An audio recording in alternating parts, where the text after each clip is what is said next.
Hello and welcome back to Beacon Pines. My name is Ussur. Taika's taking us back through another story twist. Chapter 8. The Cold, Hard Truth. Beck leapt up, allowing the suction to yank her into the dark.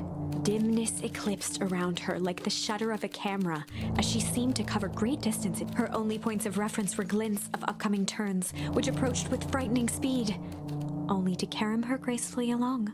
She heard the tinny, distant echoes of Rollo's glee. Once she stopped fighting against it, the ride was impossibly smooth. Then, all of a sudden, as if minutes had passed in an instant, light blazed into view. A burst of wintry air snuffed across her face, and she was flung out into the cold. Well, how are we going to screw it up today?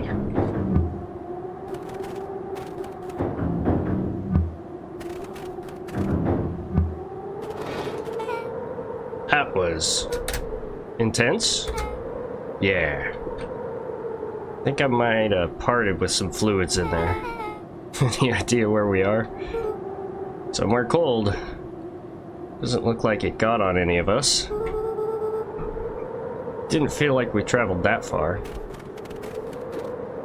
So where did it all go? This place sucks. Why would anyone even want to blow something up out here?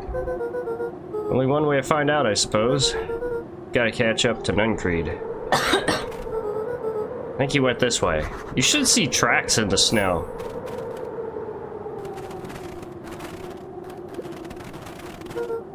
This looks familiar, yeah? Maybe we can clear off the snow. Nice. No time, Nuncreed's getting away. After that man! Dog. Thing. Okay, this is starting to feel really familiar. May not be the most well-versed on all things Beacon Pines, but this does look like some sort of frozen replica of town. Ah, I got it. So obvious now. Mr. Nuncreed's an alien. Rollo. Stick with me here. His species can only live in sub-zero temperatures. Oh boy, here we go. Source is their base camp dimension, so naturally they keep it cold. We found it by traveling through those metallic wormholes back there. Final objective, kill us all and shapeshift into a Beacon Pines citizen of their choosing. You never really had me, but you very much lost me there. You get used to it. We should keep moving. As they rounded the corner to the frozen town square, they spotted Mr. Nuncreed inching cautiously toward a pit at its center. He held his arms out gingerly, as if approaching a beast in the wild. Upon closing the distance, Luca recognized what Nuncreed was after. Gran stood confidently at the edge, one arm outstretched over the abyss. Nearby, a wheelbarrow had been emptied out. She held a lit torch, which flickered in the bitter wind. Oh boy. Juniper, I don't know what you think you're doing, but I assure you this is not going to solve anything. If you drop that, you doom this whole town. Oh, it wasn't me who doomed this town. I've been watching you, Joseph. I know what you've done. You and your co-conspirators. Gran? What's happening? Luca, you and your friends need to leave right this moment. Mr. Nuncreed turned back toward the kids, desperation in his eyes. Listen to your grandma, Luca. This is between me and Juniper. Rollo and Beck held steadfast in awe. Luca approached closer. Mr. Nuncreed spun back toward Gran, his voice growing louder. You've got it all wrong, Juniper. Just hand over that torch. You don't understand what you're doing. How could I possibly trust you to do the right thing? Walt told me everything. He trusted you, and you betrayed that trust. Luca, did you know that this man's entire life is a lie? If it weren't for him, your father might still be alive. Mr. Nuncreed winced with anguish. His voice hardened. That's not true. They both now yelled, not to each other, but at fate itself, making their peace with long-held burdens. The wind howled with encouragement. Well, it was like a brother to me. We just had different ideas about how to effect change. Very convenient that your way just happened to line your pockets. Now that's not fair. They menaced at each other, both catching their breath. The moment balanced on a knife's edge.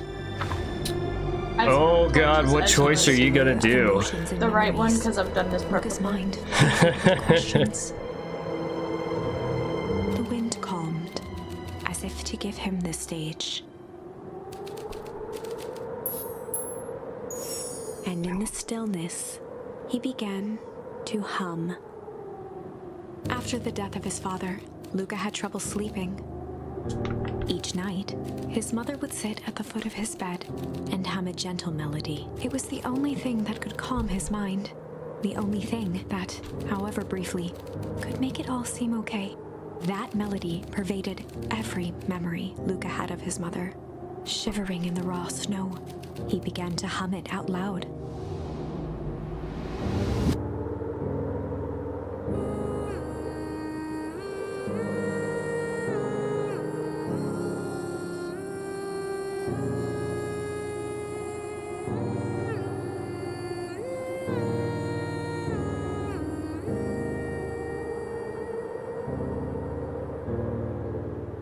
Gran lowered the torch, listening closely. All right. As recognition slowly set in, her heart sank. Those countless nights of consolation, the incomparable loss they shared together. She let the torch fall to the snow and sizzle out. A few steps toward Luca was all she could bear before dropping to the snow herself. Through a flood of tears, she began to hum along, note for note.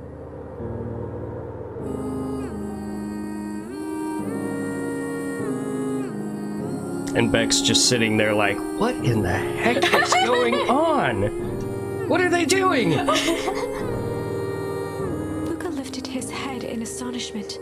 The last time he heard that melody was the last night he saw his mother. How do you know? I'm so sorry, my little buckaroo. Buckaroo? The only people who called out are my dad and your mother. Luca blinked through blurry, watery eyes, trying to see more clearly. He could just make out the impression of a familiar face.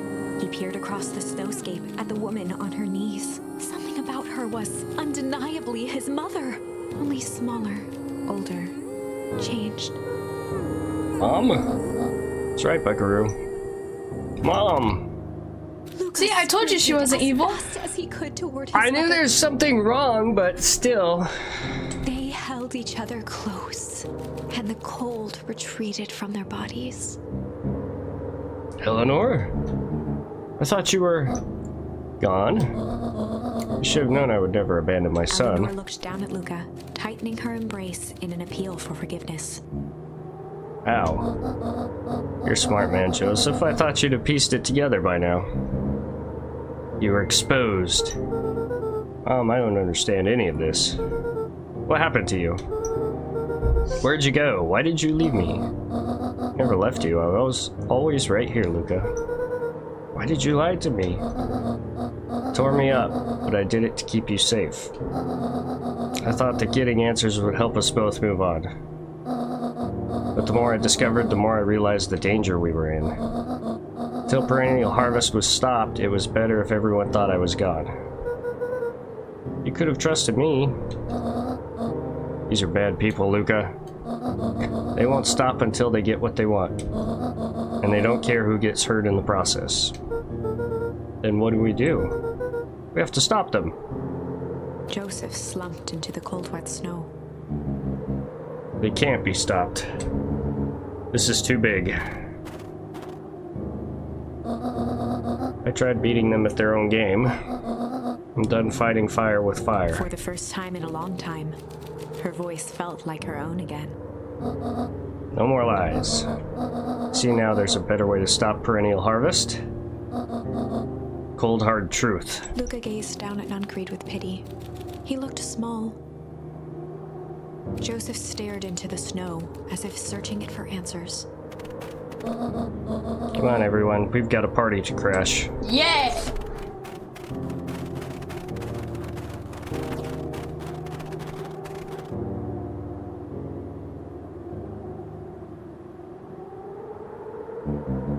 You don't understand. He always wins. He who? Chapter 9. The Devil You Know. 7 months ago, Eleanor Van Horn crept down the maze of sterile hallways under Perennial Harvest. She stopped in front of the large steel door marked Deep Engineering. No turning back now. She raised a trembling hand. The stolen keycard worked as promised, and the door buzzed open with mechanical efficiency. She was immediately hit with the smell of disinfectant. It was some sort of laboratory. In one corner was a desk covered in papers.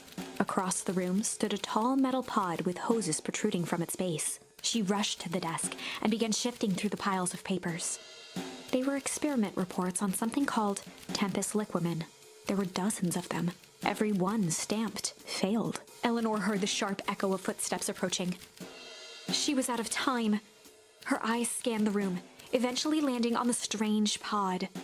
Muttering a curse under her breath, she dashed over and... Oh boy. Strange pod, huh? That sounds bad. And that is what change is all about.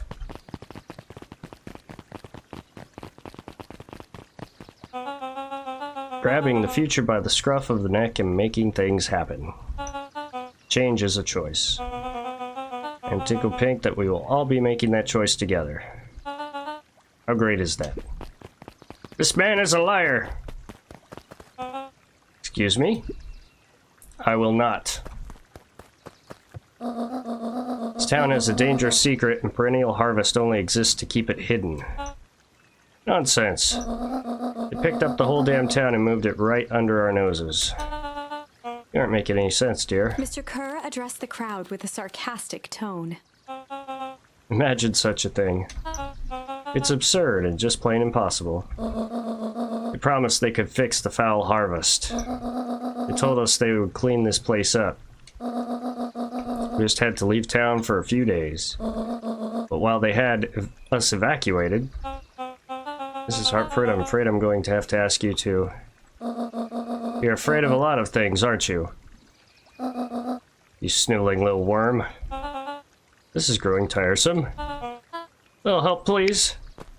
Don't you all see? This festival is a sham. An excuse to have the whole town gather in one place.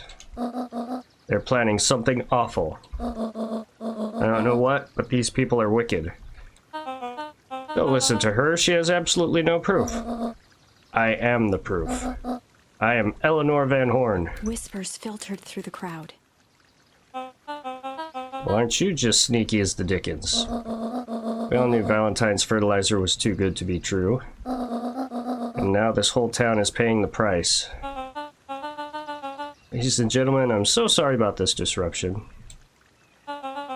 My associates will take this obviously disturbed woman somewhere comfortable, so that she can get the help she needs. She's not the one who's disturbed. You two-timing clown. You all know there's something wrong with this town. It's just easier to look the other way. The truth is...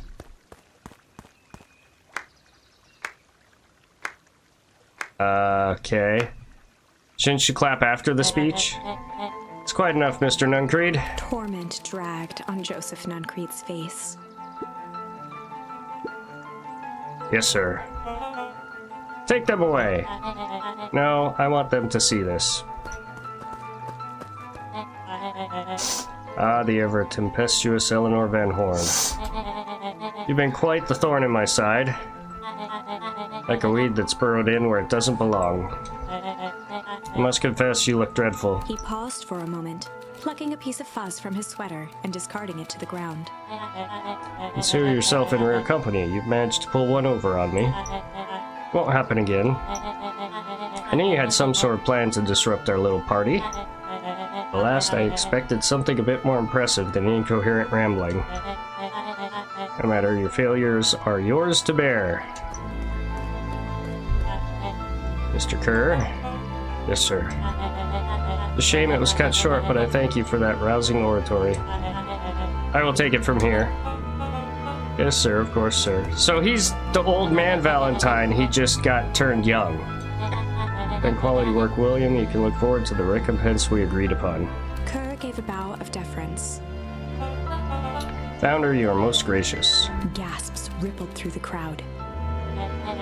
Thankfully, we can dispense with the formalities from here on out. Solomon pulled a glass vial from his pocket. In one smooth motion, he downed its content. A triumphant smile grew across Solomon's lips. You can all call me Sharper Valentine. His body and face began to contort and expand as he disappeared into a belching green mist.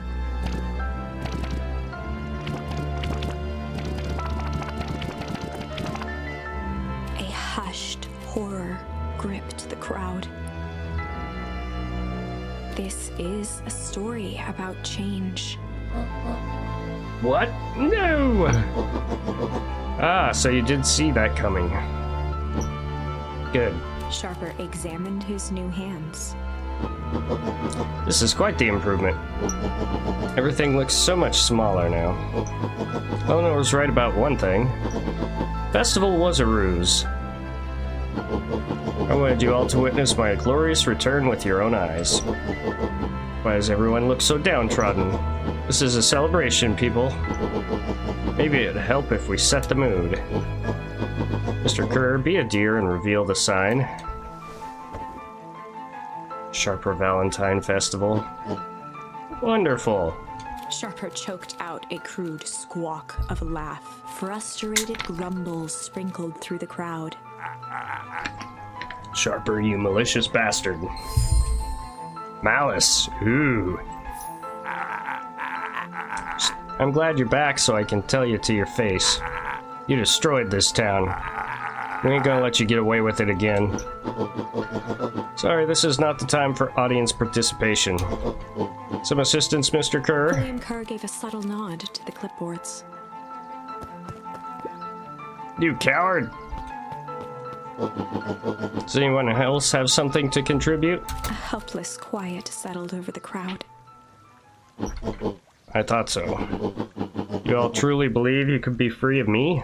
A town of complete and utter fools? People should be celebrating my return.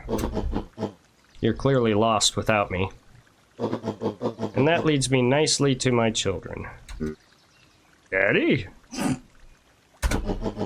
I gave you both the greatest gift a parent can give. The opportunity to prove yourselves in my absence.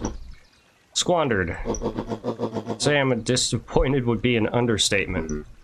Would I? Silence, Augustus, and Adult is speaking. I don't know which is worse, a son who's completely hopeless, or a daughter with such potential who inevitably lets me down.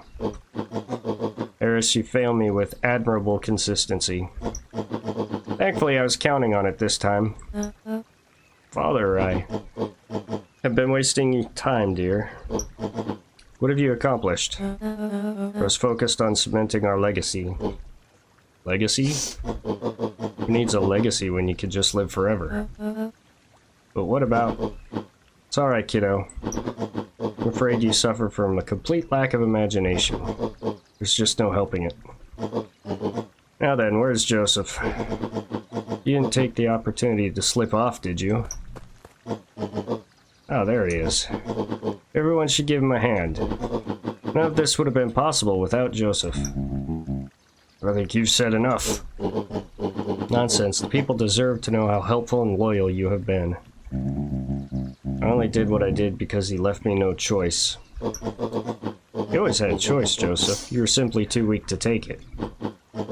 No matter, cheer up. You're about to be rich beyond your wildest dreams. Should follow Mr. Kerr's example. When I found him, he was in a sorrier state than any of you. aging actor desperate to recapture his youth. He played his part, soon he'll be able to play the leading man again. Forever, in fact, if he remains loyal. That goes for all of you. Well, those who haven't already frittered away my goodwill. Beacon Pines is mine again, and I am willing to share its spoils in exchange for absolute loyalty. You're saying William Kerr was never in charge of Perennial Harvest? Ah. Think that puffed up blatherskite could have accomplished all of this? Don, I suppose it's time for your big exclusive. Sharper addressed the crowd with indignant pride.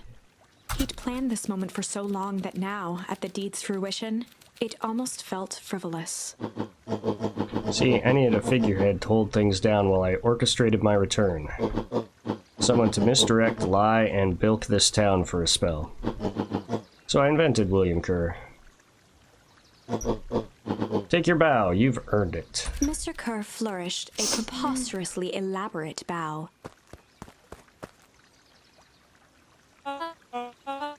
Patrick C. Montesquieu, thespian extraordinaire, at your service. Founder, I just want to thank you again for this opportunity. It truly was the role of a lifetime. Wait, so this Bill Kerr was a Pat C the whole time? That's your secret is out in the open. What's to stop this town from rising up against you? But that's the delicious part. Fear. Thanks to our clipboards, I know what each and every person in this town fears most. And I'll make those fears manifest for anyone who steps out of line. Choice is simple. Not afraid of you. The young hero. I've kept a keen eye on you, boy. You and your friends made a habit of disrupting my plans. What a pity. If things would have gone a bit differently, you might have had your moment of triumph. That's fate for you. You can't do this. Oh, but I can. I have won. Never underestimate what a great man can do, given time. And now, time is my plaything. Perhaps the most expensive thing I've ever bought.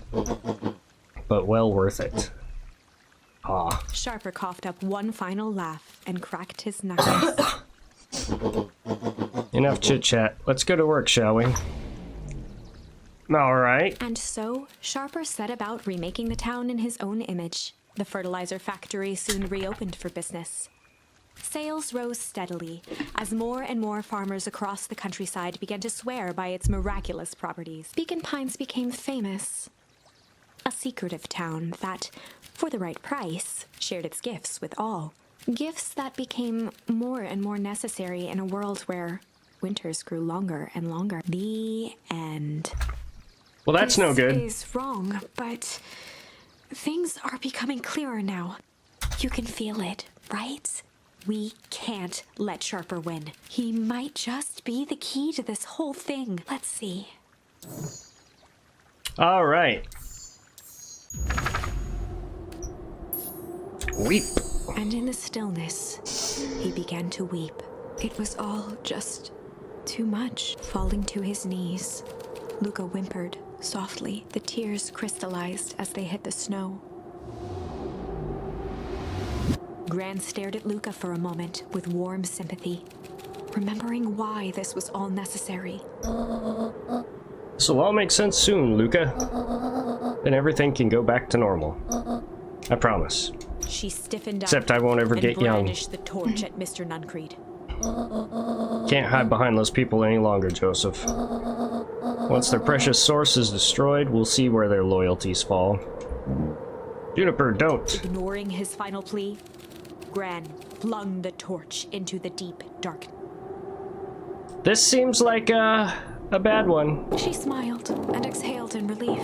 Mr. Nuncreed moaned in resignation. The torch echoed as it ricocheted down the hole, punctuated with a thunderous thud. See, Joseph, I've learned one very important lesson in life. You want things to change, then you must be willing to... Before Gran could finish, the ground shook her to silence.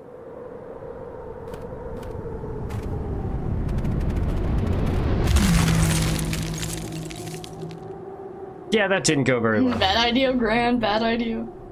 Gran only had time to spin around and run to Luca. Her attempt to shield him, an honorable but trifling act. Unflinching love, pitted against an unthinking horror. There was no contest.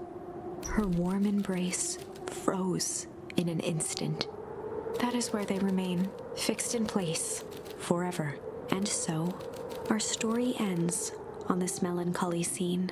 In a town brought low by its secrets, sits the frozen statues of a misguided band of meddlers. The end. Well, that's no good either. That was dire. On the bright side, we finally figured out where all the ice is coming from.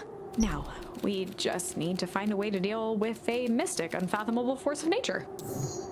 Yeah.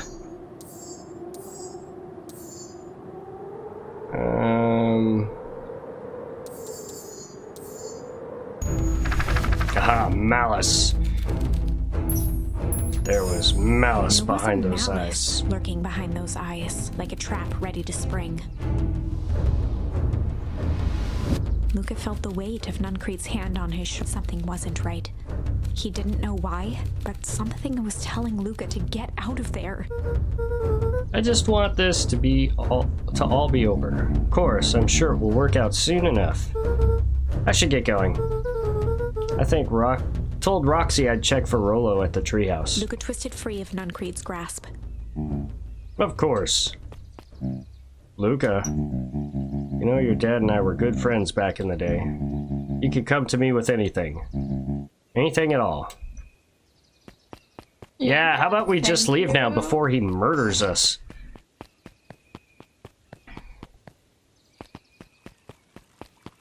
Oh, it's you, Sharper.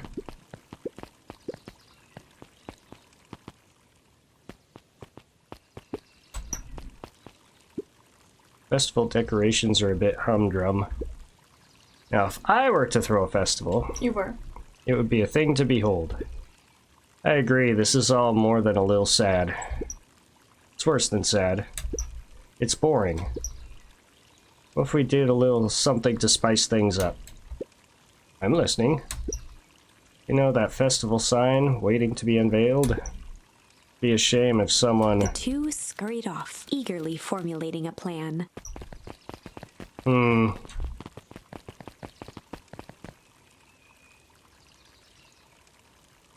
What bad is that? Identify yourself, please. Nellie Modwill. I work here now. I am unable to locate you on our staff roll. Well, I don't officially start until tomorrow.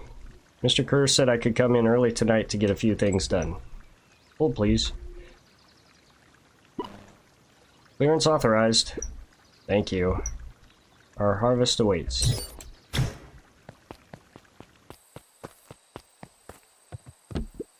Rollo! He aired a long holler into the woods. Rollo!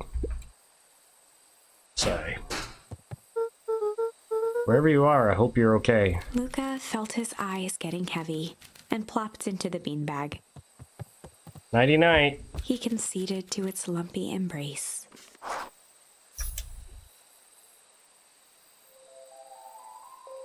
Once again, Luca found himself in a vast black expanse. This time, he knew exactly where to go. He took a single confident step forward. The world flickered and pulsed.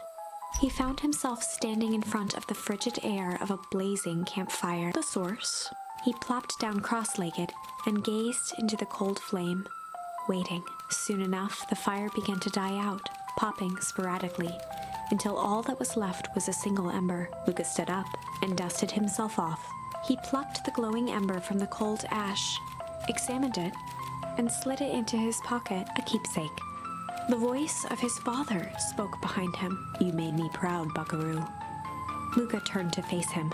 "Dad, what is this place?" A warm grin grew across his father's face. "A place where everything that has been and everything that could be all wait together." Luca found himself staring at his father's face, trying as hard as he could to memorize every single detail. Wait? For what? Another voice spoke out as Luca's doppelganger stepped forward.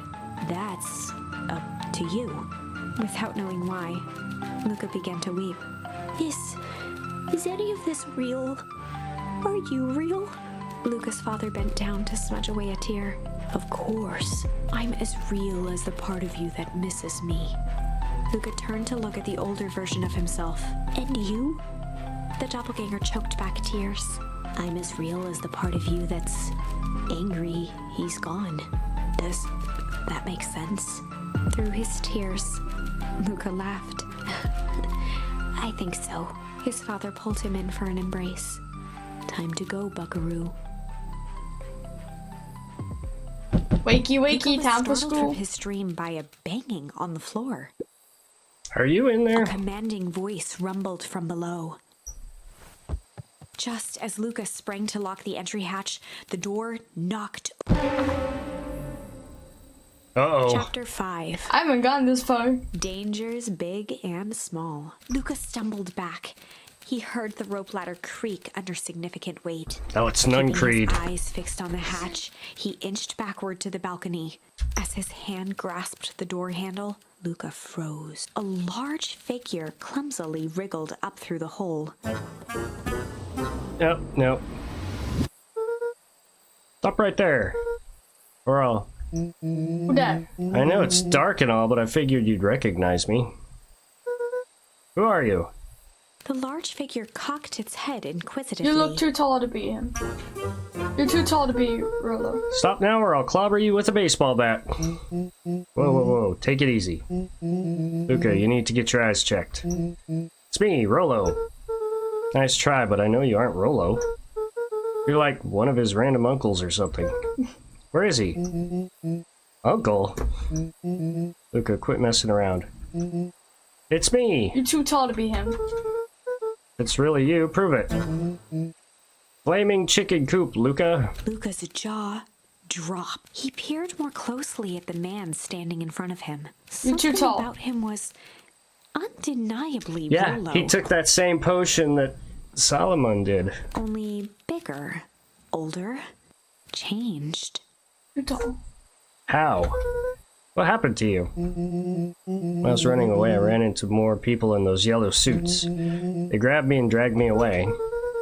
What? Where did they take you? Dunno, they threw a bag over my head. It was cold and smelled like a swimming pool. I think it was an underground lab or something. It made my hands all big, look. Rolo proudly presented his hands to Luca. Pretty sweet, right? I mean, it wouldn't be my first pick for a superpower. But beggars can't be choosers. Rolo, it wasn't just your hands. My feet too? Dang, Pa just made me some new shoes. Wait, Luca, why are you so small? Luca moved to the side and pointed Rolo to his reflection in the balcony window. What the? His hands shot up to his face. Holy Toledo! Rolo, what did they do to you? They made me drink some sort of green crud. Ew. Actually, it wasn't too bad. Kind of tasted like licorice. I passed out and woke up like this. And then I sorta smashed open my cage and escaped. Whoa, you smashed open a cage? Kinda. At least I think I did. It's all a bit of a blur. They had you in a cage? Who are these people? I don't know who did this to you, but we're gonna fix it. Fix it? This is awesome! Well, I'm just glad you're safe now. Luca, you don't need to worry about me. Sure, I got snatched, but look at it this way. I got snatched. I know where snatch people go. You may finally have a lead on what happened to your family.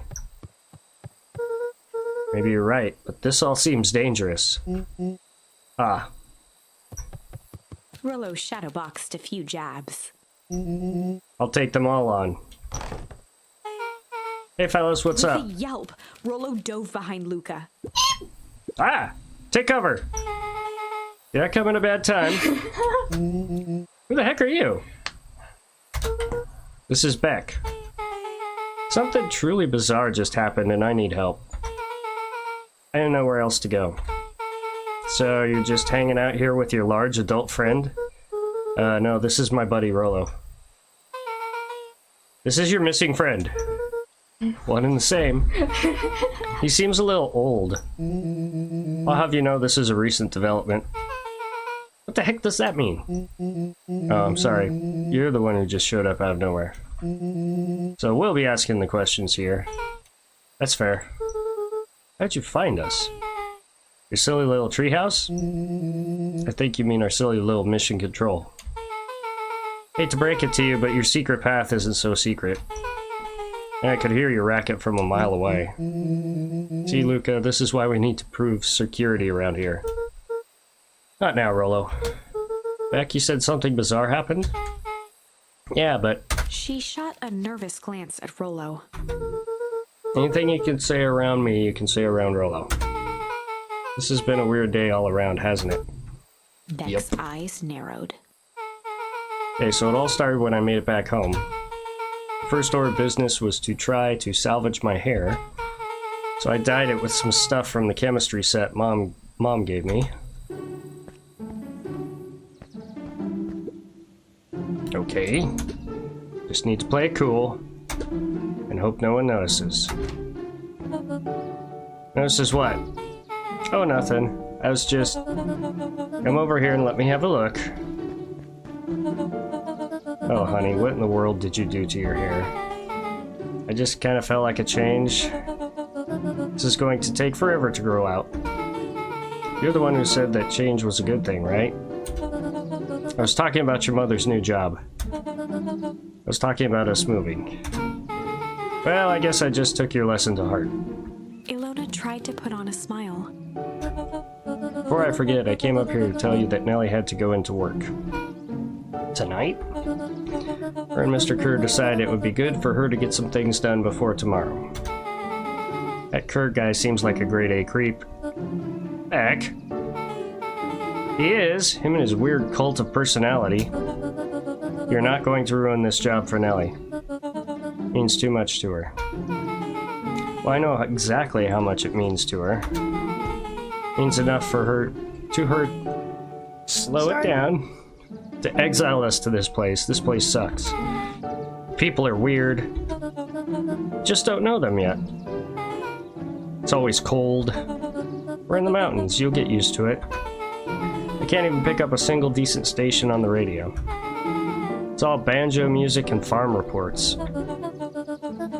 You know, I grew up in a town not that different from this one. Is that why you're better at talking to plants than people? Okay. So here's what we're gonna do. First of all, you're grounded. What? In the morning, I'll have Nellie come and see what we can do about fixing your hair. You need to look presentable for the festival. But... another peep. She sighed, and after a moment, looked down at Beck sympathetically. I know moving is hard, honey. That doesn't mean you have to make yourself miserable all the time. Other people seem to have that covered for me. And if you decide to rebel by dyeing your hair more... She flashed a sly grin and tousled Beck's hair. I'll shave it off for you. Think of how rebellious you'll look then. Very funny. Thank you. Good night, sweetie. Night, Mom. Wait. First of all, this town does not suck. Second, you needed help because you got grounded? No. I'm sorry you got in trouble. It's my fault your hair got screwed up in the first place. Don't worry about it. I actually kind of like this look. Great. Can we get back to the story now? Next part is the important bit. I have this radio I upgraded with my mom, and I was too angry to sleep. So I tried to dial in something worth listening to.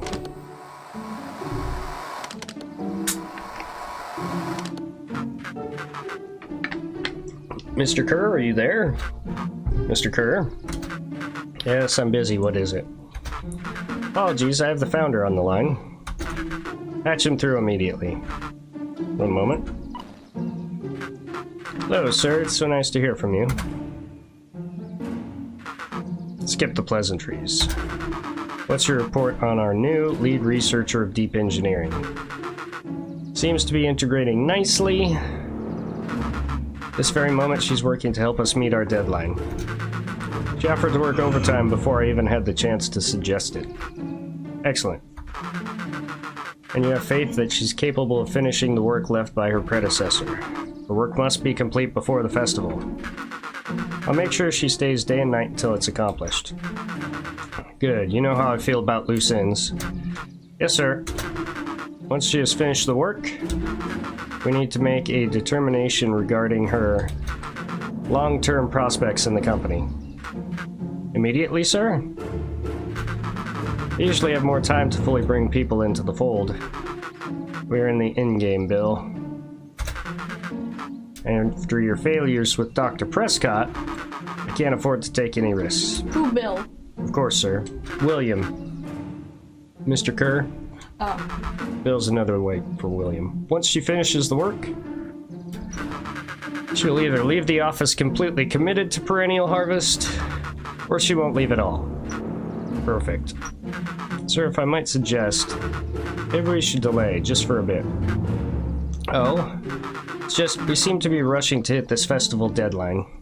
And rushing into things has caused some issues in the past. I see. Please understand that I just want what's best for you. I'm eternally grateful for all you've done for me. Bill, I'll make this very clear for you.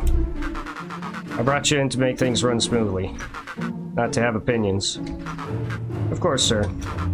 Chin up, Bill. You're only a few days away from having everything you ever dreamed of. Yes, sir. Thank you, sir. Whoa. Yeah. Just so we're clear, when they said loose ends, they were talking about murder, right? Like actually killing someone. Capital murder. Luca gave Rollo a quick elbow to the ribs. Who's this founder? I was hoping you guys would know. Now, as far as we know, Kerr is the top banana at Perennial Harvest. He sounded scared of this founder guy. So you have an even topper banana on the field. The hell's my mom caught up in? Has she talked much about the job? Not really. She said she was going to come in and continue the work of someone she respected. Luca, do you think that body at the warehouse was the person Beck's mom came to replace? That would make sense. Beck, it seems like Nellie's predecessor got, loose-ended. Getting that impression.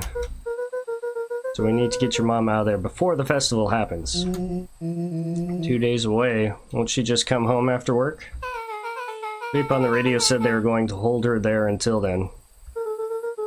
So if she's not coming out, we gotta go in and get her. Beck flicked a large sheet of paper out of her pocket and slammed it on the floor.